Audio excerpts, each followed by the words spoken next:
Hello friends, देव studies से मैं पूनम कुमारी आपका बहुत बहुत स्वागत करती हूँ। दोस्तों, हम लोग जो है बीपीएससी का सेट स्टार्ट किए हैं और बीपीएससी का यह दूसरा प्रैक्टिस सेट है। इसका पार्ट 1 जो है कल अपलोड किया जा चुका है और यह जो है दोस्तों 99 का प्रश्न पूछा गया है, यानी अलग अलग सालों का प्रश्नों का सेट मैं आप सबके सामने हाजिर हुई हूँ लेकर, और इस पर जो है हम लोग डीपली डिस्कशन करेंगे ताकि आपकी तैयारी को बेहतर रंग मिल सके। तो चलिए, इसका पार्ट 1 चूँकि अपलोड हो चुका है और इसका पार्ट 2 है आज, तो इस पार्ट 2 के पहले प्रश्न की ओर हम लोग बढ़ते हैं। तो पहला प्रश्न है दोस्तों, यानी कि पार्ट 1 में इसका 50 प्रश्न शामिल गया था, तो ये 91वां प्रश्न है दोस्तों।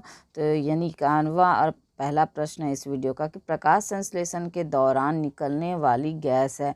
तो दोस्तों, प्रकाश संश्लेषण के दौरान निकलने वाली गैस सबको पता है कि ऑक्सीजन होता है, क्योंकि पौधों में जो है जल और प्रकाश तथा कार्बन डाइऑक्साइड की उपस्थिति में कार्बोहाइड्रेट के निर्माण को ही प्रकाश संश्लेषण कहते हैं हम लोग। और प्रकाश संश्लेषण के लिए जो आवश्यक जल पौधों की जड़ों के द्वारा अवशोषित किया जाता है एवं प्रकाश संश्लेषण के दौरान ही निकलने वाला ऑक्सीजन इसी जल के अपघटन को से प्राप्त होता है।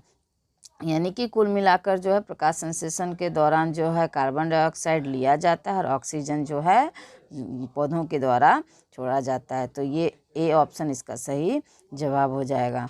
अगला प्रश्न है हमारा कि आलू के पौधों में खाया जाने वाला भाग होता है। तो दोस्तों, आलू के पौधों में खाया जाने वाला भाग जो है तना होता है, यानी तना में जो आलू फलता है यानी ये मिट्टी के नीचे होता है और हम लोग जो उसी को खाते हैं। तो बी ऑप्शन इसका सही जवाब हो जाएगा। अगला प्रश्न है हमारा कि दौड़ लगाते समय मनुष्य का रक्तचाप। तो दौड़ लगाते समय मनुष्य का रक्तचाप क्या होता है दोस्तों? तो दौड़ लगाते समय जो है मनुष्य का रक्तचाप जो है बढ़ जाता है। तो ए ऑप्शन इसका सही जवाब हो जाएगा, यानी जब मनुष्य दौड़ लगाता है तो वहाँ उसका जो है रक्तचाप जो है बढ़ जाता है। अगला प्रश्न है हमारा कि कोशिका का आनुवांशिक पदार्थ होता है। तो कोशिका का आनुवांशिक पदार्थ कैसा होता है दोस्तों? तो कोशिका का आनुवांशिक पदार्थ जो होता है दोस्तों वह डीएनए होता है, यानी सी ऑप्शन इसका सही जवाब हो जाएगा। दोस्तों, कोशिका को जो है हम लोग सेल के नाम से भी जानते हैं और यह कोशिका जो है जीवन की सबसे छोटी कार्यात्मक एवं संरचनात्मक इकाई मानी जाती है। तो आप लोग इसको भी निश्चित रूप से याद रखना। और कोशिका की खोज दोस्तों सर्वप्रथम किसने की थी? तो रॉबर्ट हुक ने की थी 1665 ईस्वी में। आप लोग इसको भी निश्चित रूप से याद रखना, क्योंकि यह प्रश्न भी बहुत बार पूछा गया है। चलिए, अगला प्रश्न देख लेते हैं हम लोग कि भारत में विभिन्न फलों की खेती के क्षेत्र के हिसाब से निम्न क्रम सही है। तो भारत में जो है विभिन्न फलों की खेती के क्षेत्र के हिसाब से कौन सा क्रम सही है दोस्तों, यह पूछा जा रहा है। तो इसका सही हो जाएगा दोस्तों आपका डी ऑप्शन। फ़ॉन्ट को थोड़ा छोटा करना पड़ेगा जी। हाँ, तो इसका डी ऑप्शन सही जवाब हो जाएगा दोस्तों कि आम, केला, नींबू यानी नींबू की प्रजाति और अनानास। तो ये आपका डी ऑप्शन सही हो जाएगा, यानी फलों की खेती के क्षेत्र के हिसाब से निम्न क्रम सही है आपका डी ऑप्शन। अगले प्रश्न की ओर बढ़ते हैं। अगला प्रश्न है हमारा कि निम्न में से किसका वर्गीकरण सजीव यांत्रिक ऊतक के रूप में किया जा सकता है? तो दोस्तों, सजीव यांत्रिक ऊतक के रूप में किसका क्रम किया जा सकता है दोस्तों? तो इसका सही जवाब हो जाएगा खम्भ मृदूतक का, यानी खम्भ मृदूतक का जो है वर्गीकरण जो सजीव यांत्रिक ऊतक के रूप में किया जा सकता है। अगला प्रश्न है हमारा कि जो जीव अपना जैव भोजन संश्लेषण से बनाते हैं वे कहलाते हैं। तो जो जीव अपना भोजन यानी कि जैव संश्लेषण से बनाते हैं दोस्तों, तो वह स्वपोषी कहलाते हैं। तो ए ऑप्शन इसका सही जवाब हो जाएगा। अगला प्रश्न है हमारा कि किसान का परम सहायक है। तो किसान का परम सहायक दोस्तों केचुआ है। यह आंसर सबको पता होगा क्योंकि यह प्रश्न इतना बार रिपीट हुआ है अलग अलग एग्जाम्स में कि कहना मुश्किल है, और आगे भी जो है पूछे जाने की 100% इसकी संभावना बनती। तो आप लोग बिल्कुल रेड डालिए। अगला प्रश्न है दोस्तों, हैजे के रोगाणु फैलाते हैं। तो दोस्तों हैजे के रोगाणु जो है घरेलू जो मक्खियाँ होती है उनके द्वारा फैलते हैं, और हैजा को दोस्तों हम लोग कोलेरा के नाम से भी जानते हैं। और यह जो है विब्रियो कोलेरा नामक जीवाणु के द्वारा फैलता है, जो कि घरेलू मक्खियों के द्वारा ही यह यानी इनकी वाहक होती है, जिसके कारण यानी इस बीमारी में दोस्तों क्या होता है कि शरीर यानी रोगी का जो शरीर होता है उसके शरीर में जल की कमी हो जाती है, और रक्त का संचार भी जो है आपका धीमा पड़ जाता है, और उल्टी दस्त के साथ जो है शरीर से सारा जल निकल जाता है, जिसके कारण जो है प्यास बहुत बढ़ जाती है। तो ये सब जो है आपका हैजे के लक्षण माने जाते हैं। अगला प्रश्न है कि निम्न वृक्ष की छाल से कुनैन प्राप्त होता है। तो दोस्तों सिनकोना से जो है आपका कुनैन प्राप्त होता है। तो डी ऑप्शन इसका सही जवाब हो जाएगा। अगला प्रश्न है हमारा कि निम्न में से कौन अमेबिक पेचिश पैदा करता है। तो दोस्तों एंटेमीबा हिस्टोलिटिका जो है दोस्तों वह अमेबिक पेचिश पैदा करता है। बी ऑप्शन इसका सही जवाब हो जाएगा। अगला प्रश्न है कि निम्न में से कौन बच्चों को जन्म देता है। तो शशक जो है आपका बच्चों को जन्म देता है दोस्तों। तो ए ऑप्शन इसका सही जवाब हो जाएगा। सबसे ऊंचा सजीव वृक्ष है। तो सबसे ऊंचा सजीव वृक्ष कौन सा है दोस्तों। तो यूकेलिप्टस जो है सबसे ऊंचा सजीव वृक्ष है। अगला प्रश्न है, ये प्रश्न रिपीट हो गया है दोस्तों यहाँ पे। अगला प्रश्न हमारा कि इंसुलिन उत्पादन की कमी से कौन सा रोग होता है। तो दोस्तों इंसुलिन उत्पादन की कमी से जो है मधुमेह का रोग होता है, और यह मधुमेह जो है दोस्तों अग्नाशय से संबंधित जो है रोग है, जो कि इंसुलिन का पर्याप्त स्राव नहीं होने के कारण होता है। और इंसुलिन यानी मधुमेह में जो है दोस्तों रक्त में जो है शर्करा यानी ग्लूकोज की मात्रा बढ़ना ही जो है मधुमेह कहलाता है। यानी मधुमेह की बीमारी में जो है ग्लूकोज की मात्रा बढ़ जाती है। अगला प्रश्न है हमारा कि निम्न में से कौन सा प्राणी अब भारत से लुप्त हो चुका है। तो दोस्तों चीता जो है भारत से अब लुप्त हो चुका है। तो ए ऑप्शन इसका सही जवाब हो जाएगा। अगला प्रश्न है हमारा कि निम्न में से किस दिन विश्व पर्यावरण दिवस मनाया जाता है। तो दोस्तों विश्व पर्यावरण दिवस जो है 5 जून को मनाया जाता है, और यह प्रश्न जो है कई बार रिपीट किया गया है।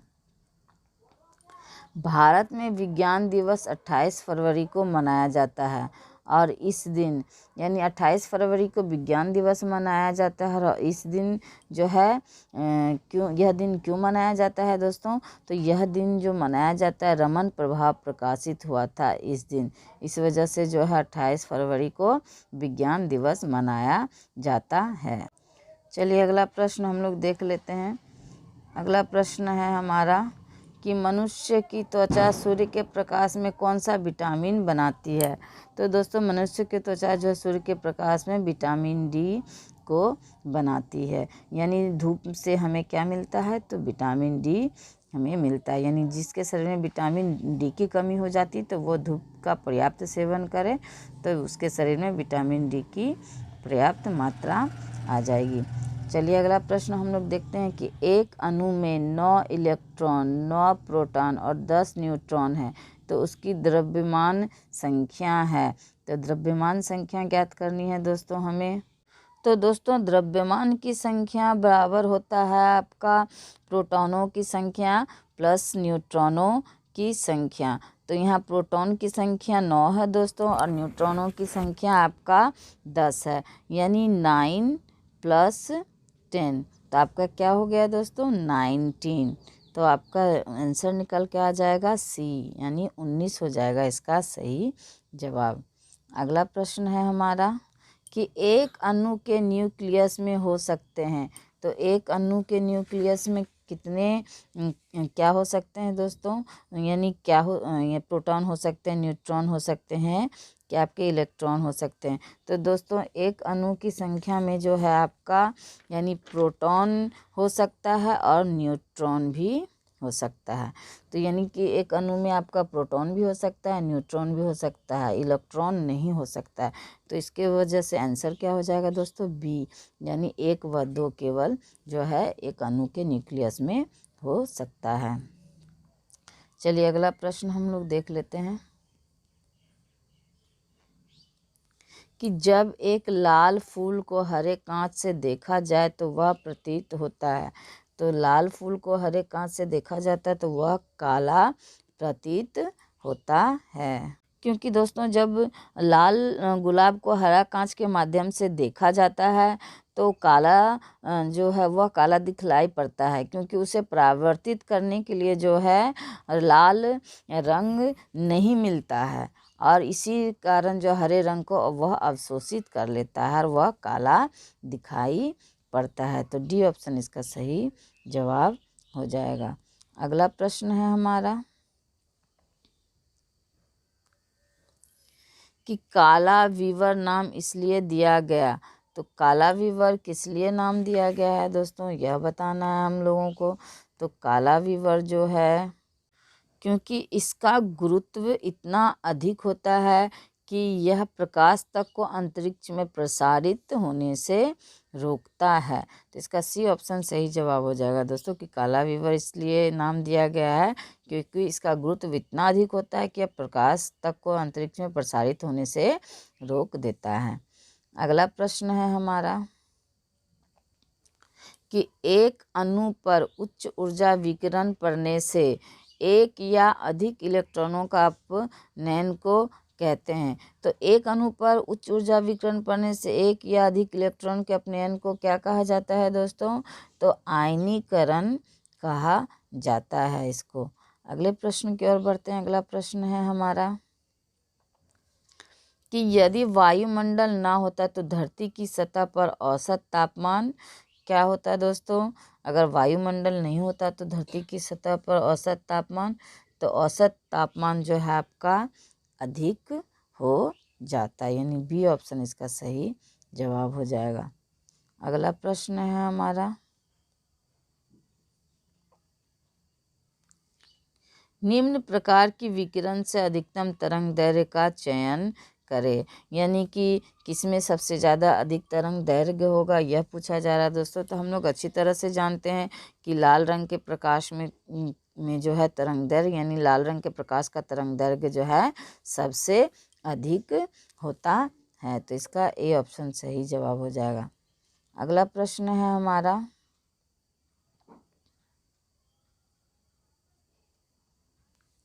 पृथ्वी सूर्य के चारों ओर घूमती है, इस प्रक्रिया को निम्नलिखित में से कौन सा उत्तम आधार प्रदान करता है। तो पृथ्वी चारों ओर सूर्य के घूमता है दोस्तों, हम लोग अच्छी तरह से जानते हैं।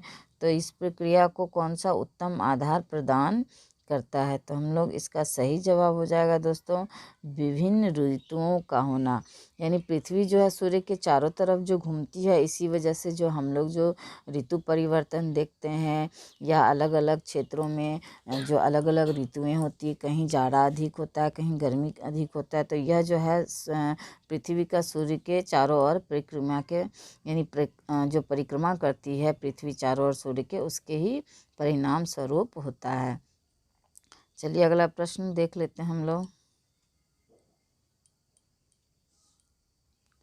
12 मीटर लंबी और 12 किलोमीटर भार वाले एक समान छड़ को इसके केंद्र में धुराग्रस्त किया गया। एक सिरे से 3 मीटर की दूरी पर 10 किलोग्राम का भार डाला गया। संतुलन, फॉन्ट छोटा करना होगा दोस्तों। संतुलन बनाए रखने हेतु दूसरे सिरे पर कितना भार डालना चाहिए। तो ये हल करने वाला प्रश्न है दोस्तों, मैं आंसर बता देती हूँ, आप लोग हल कर लेना इसको। तो इसका आंसर हो जाएगा दोस्तों आपका 5 किलोग्राम, यानी ए ऑप्शन इसका सही जवाब हो जाएगा। अगला प्रश्न है हमारा ब्राउनी गति का निम्नलिखित में से कौन सा कथन निदर्शन करता है? तो ब्राउनी गति का दोस्तों कौन सा जो है आपका कथन निर्देशन करता है? तो इसका सी ऑप्शन हो जाएगा दोस्तों कि द्रव में सूक्ष्म कणों का यादृच्छिक गति जो है ब्राउनी गति का निर्देशन करती है। अगला प्रश्न है हमारा कि निम्नलिखित में से कौन सही नहीं है? जल अथवा कांच जैसे माध्यम में प्रकाश की गति। तो दोस्तों इसका आंसर जो है आपका सही जवाब हो जाएगा, यानी कि ये जो है स्रोत की प्रकृति पर निर्भर नहीं करती है। यानी जल अथवा कांच जैसे माध्यम प्रकाश की गति जो है स्रोत की प्रकृति पर निर्भर नहीं करती है। यह गलत हो जाएगा दोस्तों, क्योंकि स्रोत की प्रकृति पर जो है प्रकाश की गति बिल्कुल निर्भर करती है। तो इसका ए ऑप्शन सही जवाब हो जाएगा। अगला प्रश्न है हमारा कि बी किरणें वास्तव में है। तो बी किरणें वास्तव में क्या है दोस्तों? तो बी किरणें यानी बीटा किरणें जो है रेडियोधर्मी न्यूक्लियस द्वारा उत्सर्जित इलेक्ट्रॉन है। तो बीटा किरणें क्या है दोस्तों? तो रेडियोधर्मी न्यूक्लियस द्वारा उत्सर्जित जो है इलेक्ट्रॉन है। अगला प्रश्न है हमारा कि एक घर में लगे दो बल्बों में से एक बल्ब तेज रोशनी देता है और दोनों में से किस बल्ब का प्रतिरोध अधिक है? यानी एक घर में लगे दो बल्बों में से एक बल्ब जो तेज रोशनी देता है, तो दोनों में से किस बल्ब का प्रतिरोध अधिक होगा? तो दोस्तों जो चमकीला बल्ब होगा, यानी जो सबसे ज़्यादा रोशनी दे रहा है, उसका जो प्रतिरोध अधिक होगा। अगला प्रश्न है हमारा कि एक ऊंची क्षमता वाली बिजली की तार पर एक पक्षी बैठा है। तो एक ऊंची क्षमता तार वाले जो है बिजली के तार पर जो है पक्षी बैठा है, तो वह जो है दोस्तों अप्रभावित रहता है, यानी उसे जो है करंट नहीं लगता है। हमने देखा भी होगा कई बार कि तार के ऊपर जो है पक्षी बैठा रहता है, किंतु वह मरता नहीं है, वह अप्रभावित रहता है, उसको कोई उससे फर्क नहीं पड़ता उसके बॉडी पर। चलिए अगला प्रश्न हम लोग देख लेते हैं कि स्थायी चुंबक बनाने के लिए उपयुक्त धातु है। तो स्थायी चुंबक बनाने के लिए उपयुक्त धातु कौन सा है दोस्तों? तो आपका इसका सही जवाब हो जाएगा इस्पात। दोस्तों हम लोग जानते हैं कि जो यानी चुंबक जो है दो प्रकार के होते हैं, एक स्थायी तथा एक अस्थायी। तो नर्म लोहा जो होता है दोस्तों वह शीघ्र ही चुंबक बन जाता है, और शीघ्र ही जो है इसका चुंबकत्व जो है आपका समाप्त भी हो जाता है। इसलिए इसका जो अस्थायी चुंबक बनाने के लिए नर्म लोहे का प्रयोग किया जाता है, किंतु स्थायी चुंबक बनाने के लिए जो है इस्पात का प्रयोग किया जाता है, क्योंकि यह जो है आपका यानी इस्पात जो है कठिनता से चुंबक बनता है, और कठिनता से ही इसका चुंबकत्व जो समाप्त भी होता है। इसलिए स्थायी चुंबक बनाने के लिए इस्पात का प्रयोग किया जाता है। अगले प्रश्न की ओर बढ़ते हैं। अगला प्रश्न है हमारा कि परिणामित्रों का प्रयोग होता है। तो परिणामित्रों का प्रयोग कहाँ होता है दोस्तों? तो परिणामित्रों का जो प्रयोग है आपका केवल डीसी परिपथों में होता है। तो ए ऑप्शन इसका सही जवाब हो जाएगा। अगला प्रश्न है हमारा कि शुद्ध सिलिकॉन होता है। तो शुद्ध सिलिकॉन जो होता है दोस्तों अर्धसंवाहक होता है। अगला प्रश्न है हमारा कि सौर कोशिका में प्रयुक्त होने वाला पदार्थ है। तो सौर कोशिका में प्रयुक्त होने वाला पदार्थ कौन सा है दोस्तों? तो सौर कोशिका में प्रयुक्त होने वाला पदार्थ जो है आपका सिलिकॉन है। अगला प्रश्न है हमारा निम्न में से कौन आदर्श धातु है? तो आदर्श धातु कौन है दोस्तों? तो इसका सही जवाब आपका हो जाएगा स्ट्रोंशियम।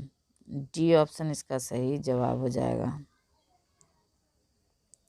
जल की कठोरता मापा जाता है। तो जल की कठोरता कैसे मापा जाता है दोस्तों? तो EDAT तरीके से जो है जल की कठोरता मापी जाती है। अगला प्रश्न है हमारा कि रेडियोधर्मिता का आविष्कार निम्न में से किसने किया था? तो दोस्तों रेडियो धर्मिता या रेडियो सक्रियता की जो खोज है वह फ्रेंच वैज्ञानिक हेनरी becquerel और मैडम क्यूरी और पियरे क्यूरी इन तीनों ने मिलकर के किया था। इस खोज के लिए इन तीनों को संयुक्त रूप से नोबेल पुरस्कार भी दिया गया था। यानी इन तीनों को संयुक्त रूप से नोबेल पुरस्कार दिया गया था रेडियो सक्रियता की खोज करने के लिए। हालांकि इस खोज के लिए मुख्य रूप से हेनरी becquerel को जाना जाता है, इसलिए इसका सही जवाब हो जाएगा आपका हेनरी becquerel। अगला प्रश्न है हमारा कि एक रेडियोधर्मी तत्व की अर्धायु 20 मिनट है, उसकी 1 ग्राम मात्रा को 0.25 ग्राम होने में कितना समय लगेगा? 40 मिनट, यानी बी ऑप्शन इसका सही जवाब हो जाएगा।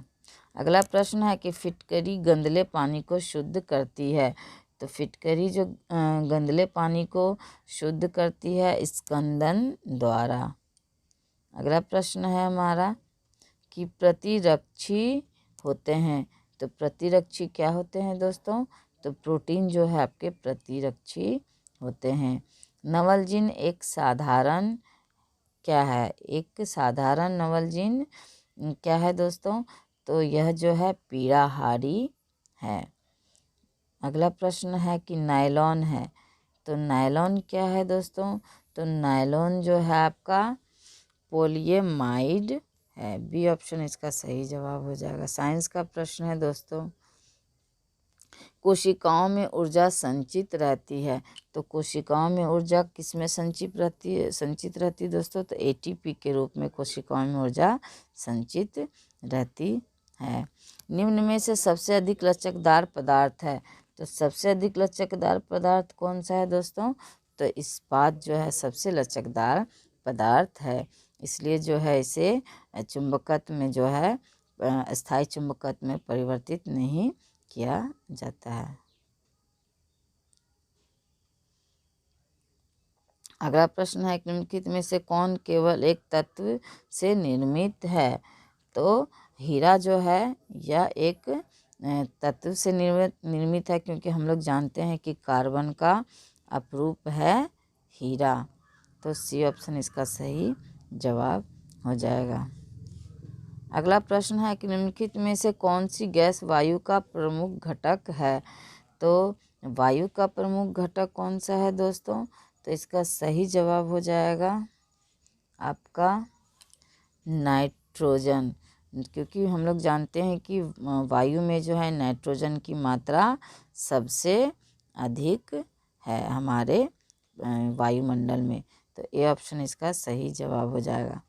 अगला प्रश्न है हमारा कि लोहे को इस्पात में बदलने के लिए कौन सी धातु मिलाई जाती है? तो लोहे को जो है दोस्तों इस्पात में मिलाने के लिए जो है निकेल को मिलाया जाता है। अगला और अंतिम प्रश्न है इस वीडियो का दोस्तों कि बिजली के बल्ब का तंतु बना होता है। तो यह टंगस्टन का बना होता है दोस्तों। यह जो है कई बार जो है यह एग्ज़ाम्स में प्रश्न, अलग अलग एग्ज़ाम्स में यह प्रश्न पूछा गया है। तो बिल्कुल रट डालिए इस प्रश्न को, क्योंकि आगे भी जो है इनके आने की संभावना बनती है। तो दोस्तों कैसे लगे ये प्रश्न? अगर अच्छे लगे तो अपने दोस्तों को शेयर भी कीजिए और वीडियो को लाइक भी कीजिए। और अब तक अगर चैनल को सब्सक्राइब नहीं किए तो मेरे चैनल को सब्सक्राइब भी ज़रूर कीजिए। धन्यवाद दोस्तों।